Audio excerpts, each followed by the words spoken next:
Buenas noches, les habla Penélope Núñez y en esta oportunidad les voy a explicar un poco sobre lo que es el desequilibrio ácido-base. Primeramente vamos a comenzar con lo que es la definición y tenemos que los trastornos ácido-base son cambios patológicos en la presión parcial del dióxido de carbono o en el bicarbonato sérico.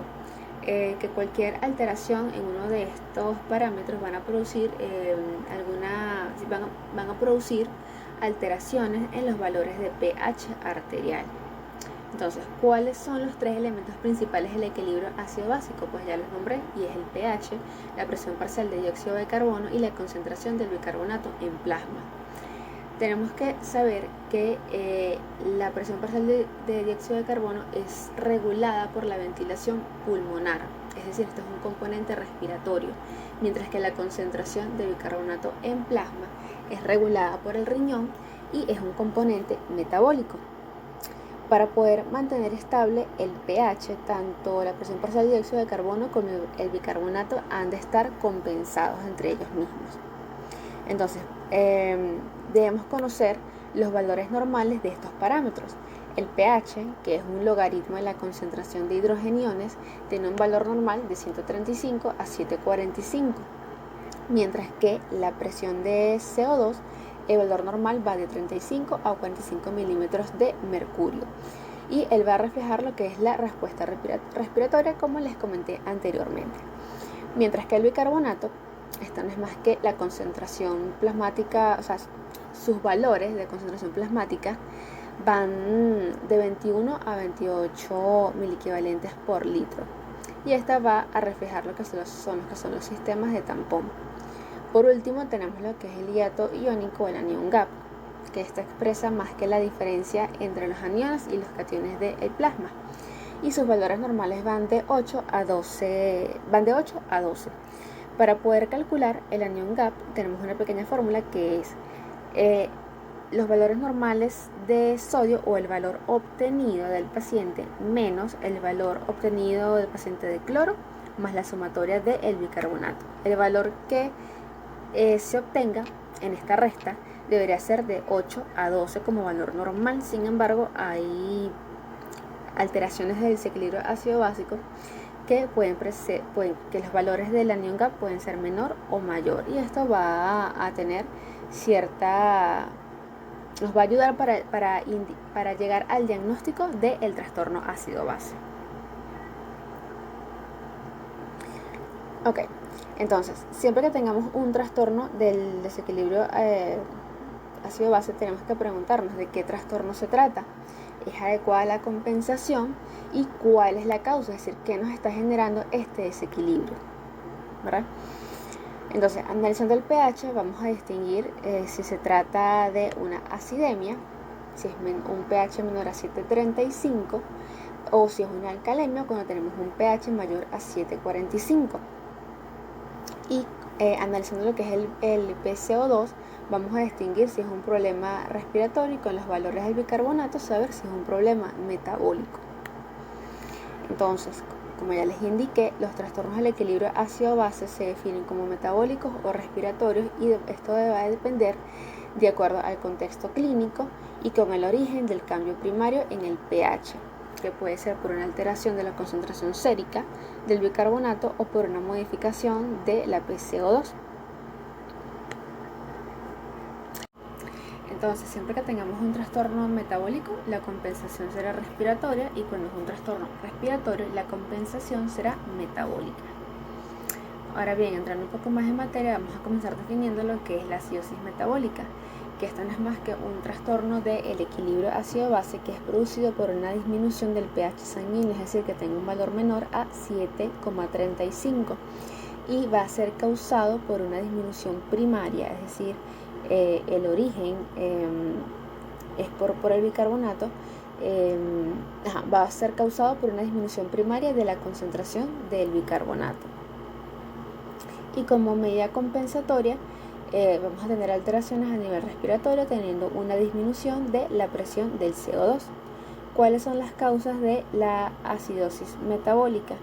Puede ser el aumento en la producción de ácido, un aporte excesivo del ácido, es decir, Cuando se refiere a un aumento en la producción, es decir, que sea de vía endógena. Y cuando hablamos de aporte excesivo, es decir, que sea por vía exógena. Sin embargo, también puede ser causado por pérdidas gastrointestinales o renales del bicarbonato. Porque sabemos que acá la disminución del pH va a ser consecuencia de una disminución del bicarbonato. Es decir, la causa como tal está a nivel del bicarbonato. Entonces, cuando hablamos del aporte excesivo, puede ser por vía endógena o exógena. Cuando hablamos de vía endógena es que sea un aumento en la producción del ácido, y acá se incluye lo que es la cetoacidosis diabética o la acidosis láctica. Pero cuando es un aporte excesivo por vía exógena, acá se incluye lo que son las intoxicaciones, es decir, los precursores de ácidos, que puede ser por una intoxicación por etanol, metanol o por salicilatos. Y respecto a las pérdidas gastrointestinales o renales, pues en las gastrointestinales tenemos la diarrea o las pérdidas pancreáticas e intestinales, y las pérdidas renales se refiere a lo que es la acidosis tubular proximal y distal, en la cual pues evidentemente va a haber pérdida del bicarbonato. Entonces, vamos a ver un poco sobre los mecanismos compensatorios en la acidosis metabólica. Y acá tenemos que pueden ser tres. Pueden compensar por vía renal, por amortiguación celular o por vía renal. Entonces, el método compensatorio respiratorio, este es rápido, pero suele ser un poco ineficiente. Y acá se va a incluir lo que es la hiperventilación, donde el pH disminuido va a generar activación del centro respiratorio y va a inducir entonces que haya un aumento de la frecuencia respiratoria para poder eliminar de esta manera el CO2 y disminuir un poco el exceso de ácido o de los precursores de ácidos. Ahora, en la amortiguación celular, acá encontramos lo que es la hiperpotasemia. Esta se va a dar, o sea, la amortiguación celular o este mecanismo compensatorio se va a activar cuando el medio respiratorio es ineficaz. Y este consiste entonces en lo que ya comenté, en la hiperpotasemia por redistribución. Ahora, ¿en qué consiste esto? Bueno, pues para compensar los hidrogeniones en sangre, estos van a pasar al espacio intracelular, pero para poder mantener la electronegatividad celular, pues al entrar una carga positiva, tiene que salir otra carga positiva, o sea, porque no puede haber un exceso. De tal manera, va a salir el potasio, de modo que la acidosis metabólica va a llevar entonces a una hiperpotasemia por una redistribución externa. Ahora, cuando hablamos del mecanismo compensatorio renal, acá se va a incluir lo que es el aumento de la reabsorción tubular de bicarbonato. Pues obviamente si estoy perdiendo bicarbonato por una vía gastrointestinal, entonces voy a aumentar la reabsorción por vía renal y de esta manera pues compensar la pérdida del mismo. Y también se puede activar lo que es la acidez titulable. Y acá se excretan hidrogeniones unidos a amortiguadores.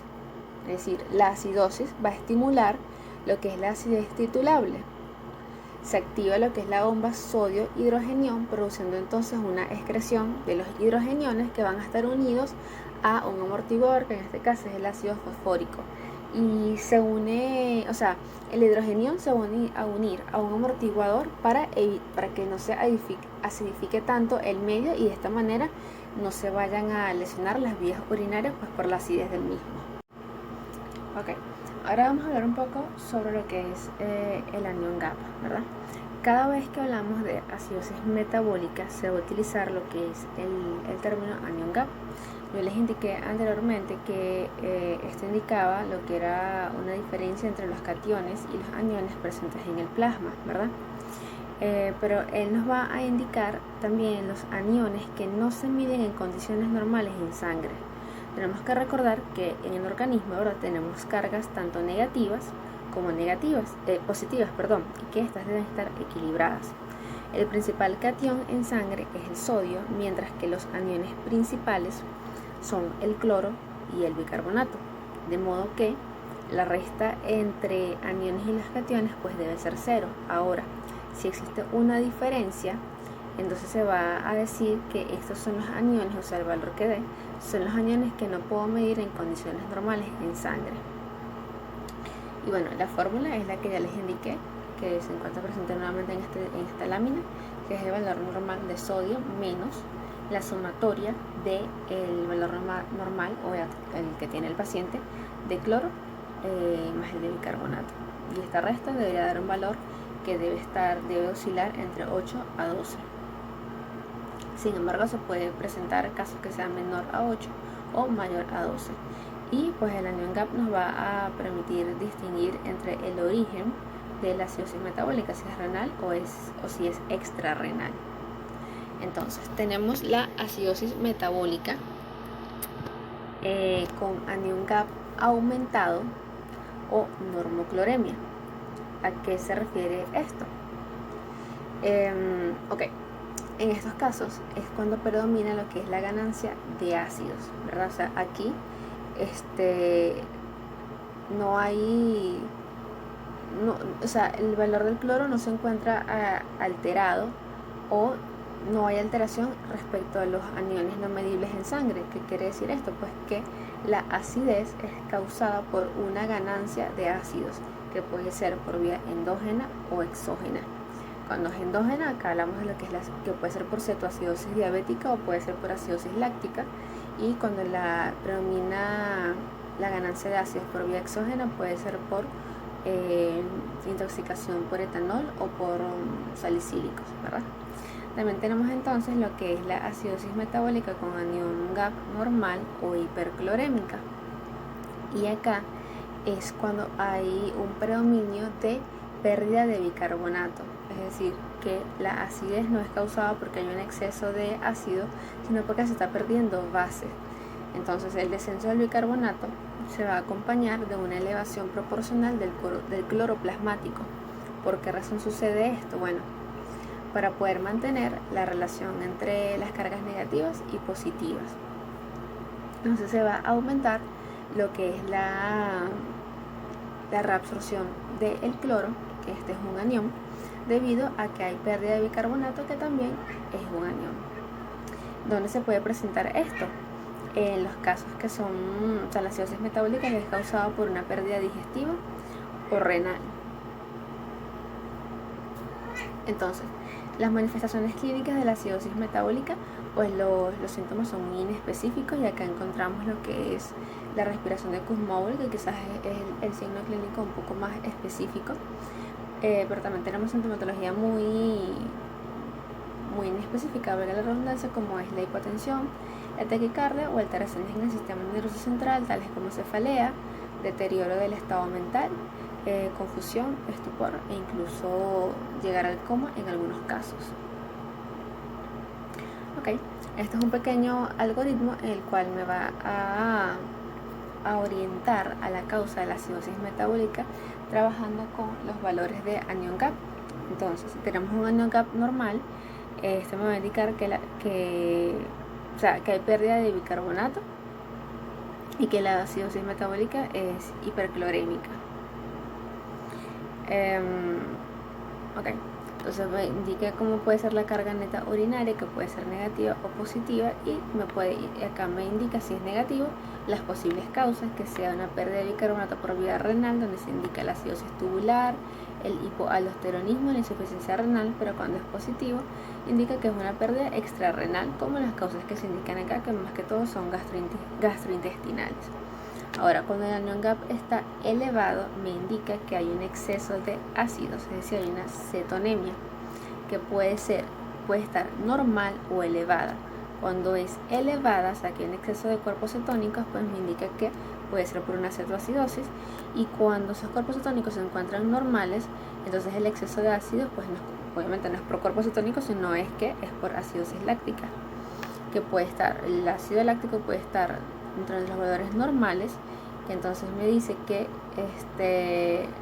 no es por lactato, sino que es por otros ácidos, donde se incluye el alcohol, los salicilatos o los piroglutámicos, o incluso hablan de la insuficiencia renal y la acidosis láctica.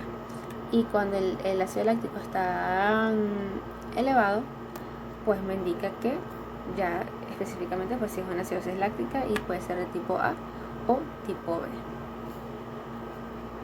Okay.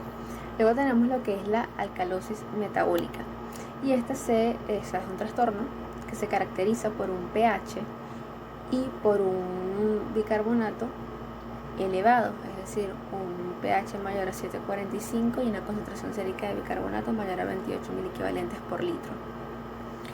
Ok, entonces, acá, de igual manera, como es un trastorno metabólico, la alteración es directamente con el bicarbonato, es una alteración primaria en el bicarbonato que va a generar aumento del mismo y como consecuencia aumento del pH. Y como medio compensatorio, también va a haber un exceso o un aumento de la PCO2, generando entonces así hipoventilación compensatoria. Es decir, el paciente va de manera compensatoria a disminuir lo que es la frecuencia respiratoria para evitar la pérdida de CO2, que es un precursor de ácidos, y de esta manera poder vamos a decir de alguna manera, acidificar el medio, debido a que tenemos un exceso de bases. ¿Cuáles son las causas de esto?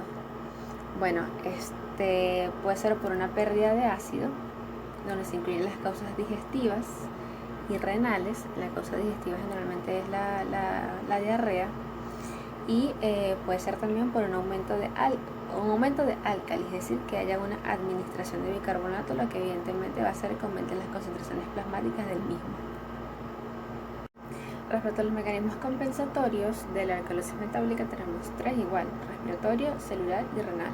Respecto al respiratorio, tenemos lo que es la hipoventilación, y pues no es más que la estimulación del centro respiratorio pues para disminuir la frecuencia respiratoria, generando de esta manera hipoventilación para que aumenten lo que son los niveles de CO2 y de esta manera los precursores de ácidos. Respecto a la compensación celular, tenemos hipopotasemia por redistribución, y acá lo que indica es que va a haber salida de hidrogeniones desde la célula hacia el espacio extracelular, es decir, hacia la sangre, para poder disminuir lo que es el pH, y de esta manera aumenta lo que es la acidez. Pero por consecuencia va a existir lo que es la entrada de potasio hacia el espacio intracelular, generando de esta manera una hipopotasemia por redistribución. Ahora, respecto al mecanismo compensatorio renal, hablamos de que lo que es la disminución de la reabsorción tubular de bicarbonato, ya que hay un aumento del mismo, pues se va a disminuir su reabsorción y esta se va a excretar en la orina, y disminución de lo que es la acidez titulable. Acá hablamos de que la concentración de cloro va a disminuir para compensar de esta manera la elevación de bicarbonato, y hay un aumento de lo que es el ánimo en capa. Respecto a las manifestaciones clínicas, de igual manera son muy inespecíficos. Tenemos alteración del sistema nervioso central, generando así confusión mental, estupor y convulsiones, y también lo que es la hipoventilación, que sería una manifestación clínica de la compensación respiratoria. Y bueno, respecto a la acidosis respiratoria, tenemos que esta es una alteración del equilibrio ácido-base, que va a ser causado por un aumento de la concentración de la PCO2. De hecho, ahí la diapositiva indica que son valores mayores a 45 milímetros de mercurio y hablan de hipercapnia. Y acá va a también a cruzar, la alteración a nivel respiratorio va a generar un aumento de la PCO2, teniendo como consecuencia una disminución del pH, hablando entonces de una acidosis respiratoria. Porque acidosis por la disminución del pH, y respiratoria porque el origen es a nivel de los valores de PCO2, que es por causa respiratoria. Y como compensación metabólica vamos a tener un aumento del bicarbonato. La acidosis respiratoria es sinónimo de hipoventilación alveolar, es decir, no se elimina adecuadamente el CO2, por lo tal hay más sustrato para la formación de ácidos. Las causas son causas de origen respiratorio, puede ser hipoventilación por depresión del centro respiratorio, como por ejemplo anestesia, drogas, traumatismos craneoencefálicos o tumores cerebrales que afectan lo que es el centro respiratorio, o directamente alteraciones o patologías respiratorias como es el EPOC, el enfisema o un traumatismo torácico.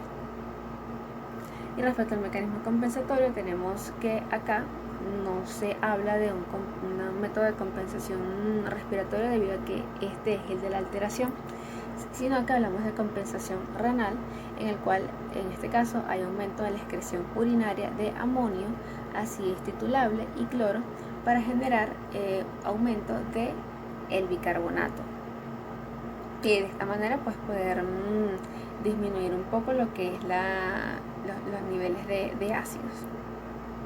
¿Cuáles son las manifestaciones clínicas? De igual manera, muy generales. Alteración en el sistema nervioso central, causando así somnolencia, confusión, convulsiones, coma, y en este caso se presenta rabicundez facial, y esto es porque el CO2 es un vasodilatador que va a causar eritema, en este caso facial. Y bueno, cuando hablamos de la alcalosis respiratoria, pues este va a ser un trastorno del equilibrio ácido-base que presenta, acá el pH se va a encontrar por encima de los valores de 7,45, y de aquí de igual manera la causa primaria o la alteración primaria es a nivel respiratorio, y este cursa con una disminución de la PCO2. Y así como la acidosis era sinónimo de hipoventilación, la alcalosis en este caso es sinónimo de hiperventilación alveolar, es decir, hay una exagerada salida o eliminación del CO2, por lo tal hay menos sustrato para la formación de ácidos, es decir, es lo contrario a la acidosis respiratoria. Entonces, ¿cuáles pueden ser sus causas? Siempre es una alteración a nivel respiratorio o que afecte el centro respiratorio. Acá tenemos estimulación del centro respiratorio, que puede ser hiperventilación por ansiedad, sepsis, microorganismos que afecten directamente el centro respiratorio, intoxicación por salicilatos o una alteración del sistema nervioso central, como por ejemplo un tumor o un traumatismo craneoencefálico que no vaya a causar hipoventilación sino hiperventilación. Y también hablamos de lo que es la hipoxemia, ya que en las primeras fases de la enfermedad respiratoria el paciente puede presentar hiperventilación, luego habría una hipoventilación y pasaría a un estado de acidosis, o sea, es un estado progresivo. ¿Qué enfermedades pueden causar esto? Neumonía, asma e incluso edema pulmonar. ¿Cuál es el mecanismo compensatorio? Renal, debido a que cada respiratorio se encuentra alterado. Y en la compensación renal va a disminuir lo que es la reabsorción de bicarbonato, ya que nos encontramos con un exceso de base. Y también va a cursar con lo que es excreción renal de amonio y acidez titulable. Las manifestaciones clínicas de igual manera son bastante inespecíficas: alteración del sensorio, hiperreflexia, calambres musculares, se puede presentar tetania, marea e incluso hipotensión en algunos casos. Y bueno, este es un pequeño cuadrito en donde hace como que un resumen de las alteraciones del equilibrio ácido-base y presenta los diferentes cambios que puede presentar el pH, la presión basal de dióxido de carbono y la concentración plasmática de bicarbonato. Entonces acá indica cuál es el que está alterado. Por ejemplo, la acidosis respiratoria, el pH se encuentra bajo, por tal es una acidosis, es respiratorio, la causa primaria es respiratoria, por lo tal el PCO2 se encuentra alto, es decir, hay un exceso del ácido, y como método compensatorio se aumenta lo que es la concentración plasmática de bicarbonato. De hecho, acá en la imagen indica que los ítems que llevan el asterisco es el mecanismo compensador. Acá dice que es insuficiente porque, bueno, generalmente esto es un mecanismo que es como que para que el cuerpo se adapta para poder salir de la situación. Sin embargo, esto es insuficiente, ya que lo adecuado es que no esté existiendo ninguna alteración ni en el CO2 ni en el bicarbonato y muchísimo menos pues en el pH. Y como último tenemos que el diagnóstico es simplemente una evaluación de los gases arteriales, es decir, una muestra de gases arteriales, una muestra de sangre. Y tenemos que el tratamiento acá va a ser atender directamente la causa del desequilibrio ácido-base, es decir, tenemos que buscar la causa que esté generando este trastorno del equilibrio y atenderlo, y de esta manera vamos a poder solventar el trastorno del equilibrio ácido-base.